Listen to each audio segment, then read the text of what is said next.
Oi pessoal, tudo bom? Jorge Gomes, Ciência Política, e a aula de hoje é sobre presidencialismo de coalizão, o nosso modelo específico de presidencialismo. A principal fonte bibliográfica que eu utilizei para preparar essa aula foi a tese de doutorado de minha ex-professora Mariana Batista, O Mistério dos Ministérios, onde ela faz ali na parte de revisão bibliográfica um apanhado, um levantamento bem interessante sobre o que já foi produzido a respeito de presidencialismo de coalizão. Então, para quem se interessar para aprender mais sobre o tema, eu deixo aí no link da descrição do vídeo, aliás, na descrição do vídeo, o linkzinho para você ter acesso a esse trabalho tão interessante, tão bem feito dela. Bom, para a gente falar bem sobre presidencialismo de coalizão, a gente tem que relembrar de pronto alguns conceitos que já abordamos em conversas passadas, principalmente o conceito de presidencialismo versus parlamentarismo. Bom, a gente sabe que no presidencialismo os mandatos presidenciais são fixos e que o presidente ele é eleito pelo voto direto da população. Então, simbolicamente, ele tem um poder muito representativo, né? Porque ele foi eleito pela maioria da população.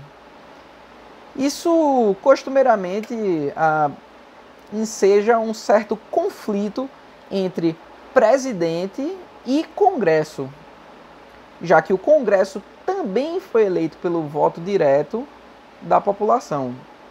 Então você tem aí uma legitimidade dual que pode ensejar aí alguns conflitos por recursos escassos, como o próprio orçamento, certo? Para um mandato presidencial acabar antes do seu tempo regular, que costuma ser 4 anos, mas pode ser também 5, como no caso do México, geralmente você tem um processo de impeachment. Mas esse processo de responsabilização de crime político é um processo que é uma espécie de bomba atômica do presidencialismo. Ele não é um processo fácil, geralmente é traumático e não costuma ser comum de ocorrer em países mais organizados, digamos assim. O parlamentarismo, por sua vez, funciona numa lógica diferente. No parlamentarismo, o primeiro-ministro é eleito através do voto do parlamento. E o parlamento, este sim, é votado diretamente pela população. Então, no parlamentarismo, executivo e legislativo estão quase que imbricados, quase que superpostos um ao outro. O gabinete do primeiro-ministro nada mais é do que uma junção de parlamentares que prestam apoio a esse primeiro-ministro. Então, executivo e legislativo estariam muito mais ligados umbilicalmente do que no presidencialismo. No parlamentarismo, para o primeiro-ministro cair, é necessário um voto de desconfiança do parlamento, o que torna esse sistema mais flexível, enquanto o presidencialismo é um sistema mais engessado, mais rígido, já que os mandatos são fixos. Então, se você tem o caso de um presidente minoritário, sem o apoio do Congresso, fica muito mais difícil. Essa é a situação do presidencialismo de coalizão, onde a gente tem o quê? É o caso, por exemplo, do Brasil, que seria o grande exemplo do presidencialismo de coalizão, que foi um termo que foi cunhado por Sérgio Abranches, apesar de a gente ter esse sistema também em outros países do mundo, tá? No presidencialismo de coalizão, você tem um presidente eleito pelo povo, tá?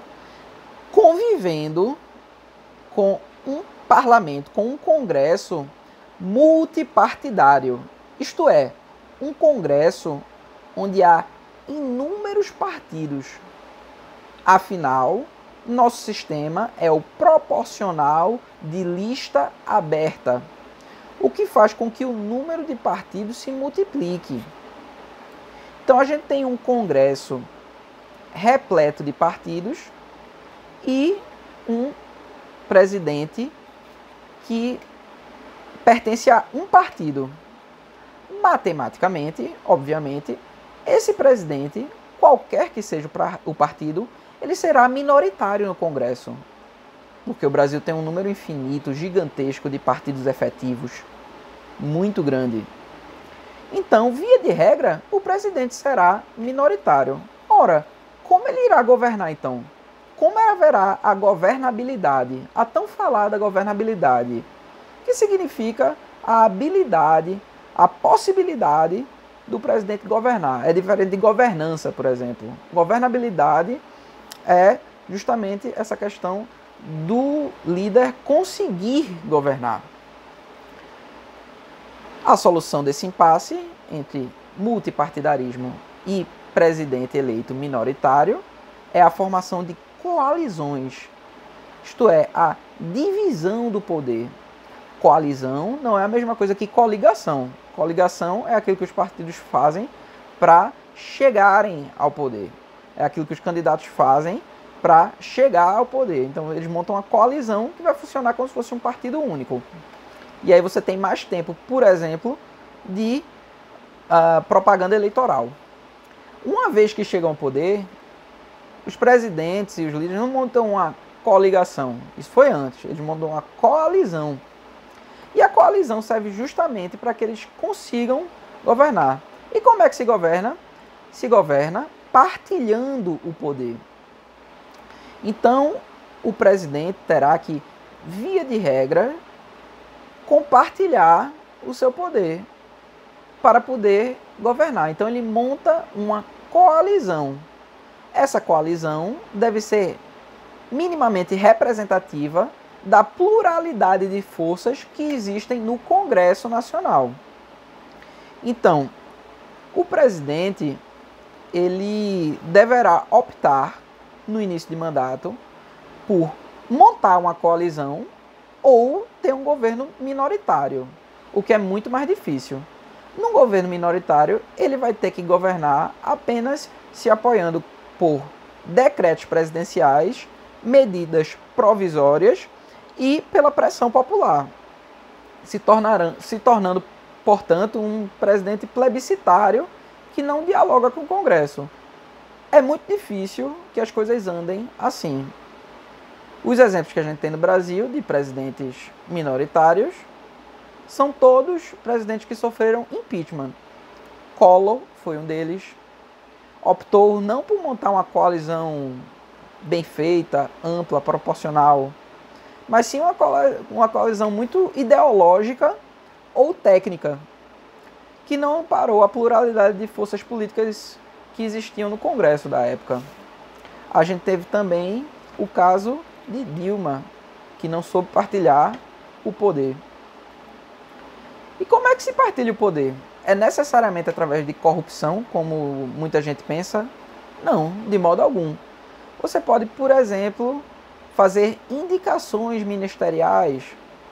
Você pode, por exemplo, apoiar projetos que contemplem expectativas de partidos específicos.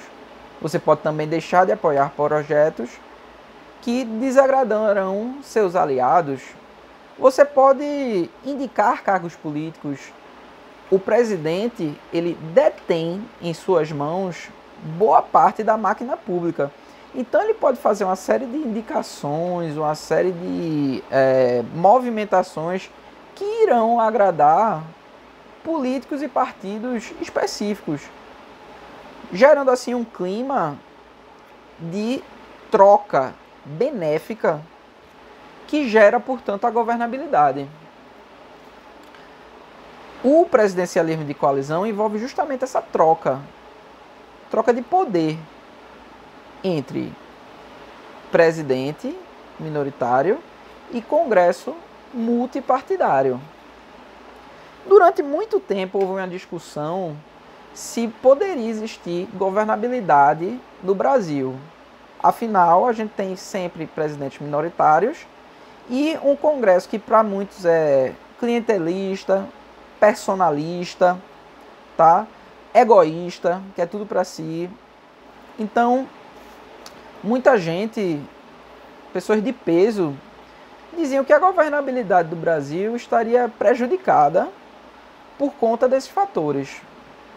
A questão é, na verdade, a gente tem uma taxa, no geral, de muito sucesso legislativo dos presidentes, que conseguem sim aprovar seus projetos, aprovar suas reformas, aprovar aquilo que eles querem e intencionam. Por quê? Porque presidentes bem-sucedidos no Brasil montam suas coalizões. E através dessas coalizões, eles têm condição de governar. Agora, sem a coalizão, sem abraçar esse sistema, fica muito difícil governar. Você vai ter só, no caso, o bocão, a autoridade e talvez o apoio do povo. Você não vai ter a cooperação do Congresso. Então, a lição que a gente tira disso é que no nosso sistema existe uma lógica de governar. E que essa lógica envolve sempre a negociação política, que, repito, não é sinônimo de corrupção, de toma lá da cá, ou dessas coisas que a gente costumeiramente tem como ruins, certo? Se o presidente optar por não montar uma coalizão, o que a gente vai ter certamente será uma situação de entrave. As coisas não vão andar, a roda não vai girar. Por quê? Porque o Congresso, o Legislativo, não vai se ver contemplado, tá, nesse projeto de poder. Obviamente, como eu já frisei, no parlamentarismo você tem uma situação muito mais contornável. Por quê? Porque um presidente que não tem, um primeiro-ministro que não tem maioria, ele simplesmente cai. Agora, no presidencialismo, ele vai ter que optar, no nosso modelo de presidencialismo multipartidário, o presidente vai ter que fazer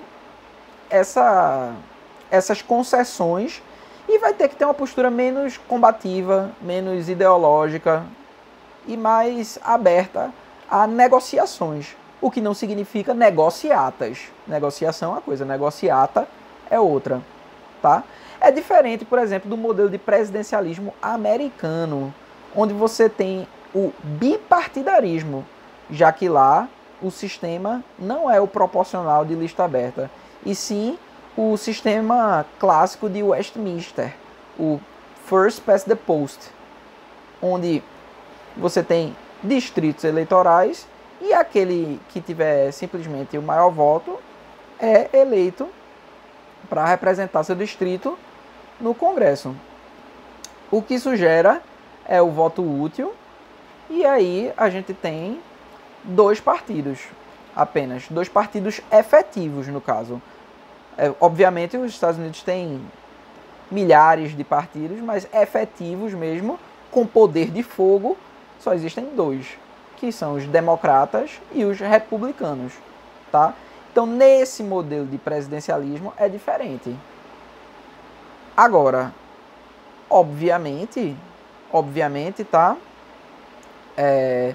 Eles têm também problemas sérios de governabilidade. Situações, por exemplo, de travamento total, onde o Congresso também não aceita dialogar com o presidente, certo? E aí eles têm outras soluções para lidar com isso. O bipartisanship, por exemplo. Nos Estados Unidos também, via de regra, o vice-presidente, ele será presidente do Senado. Então, já é uma situação diferente do que a gente tem no Brasil. Na Argentina também você tem algo parecido. Então, os presidencialismos não são iguais. Existem diversos modelos de presidencialismo. E o nosso específico é o presidencialismo de coalizão, que eu tentei pincelar algumas características principais dele aqui nessa nossa conversa. Ok, pessoal? Não deixem de ler pelo menos a parte de revisão bibliográfica do trabalho da professora Mariana, tá? E é isso aí, a gente se vê em próximos encontros. Abraço!